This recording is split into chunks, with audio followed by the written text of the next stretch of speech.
আজ জগন্নাথ মন্দির থেকেই ব্লগটা শুরু করছি। আজ আমার জন্মদিন, সেই জন্যই এসেছি জগন্নাথ মন্দিরে পুজো দিতে। আর এখান থেকেই ভোগ নিয়ে যাব বাড়িতে। এখানে এসেছি পুজো দিতে, এখন অঞ্জলি চলছে। এরপরে আমরা অন্যান্য মন্দিরগুলোতে যাব।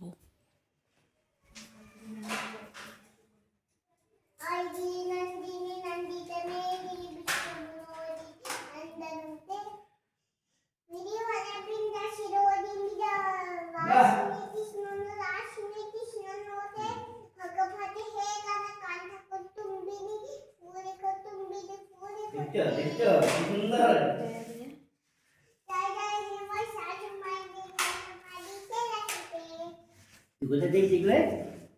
কে শিখালো? মা। হ্যাঁ।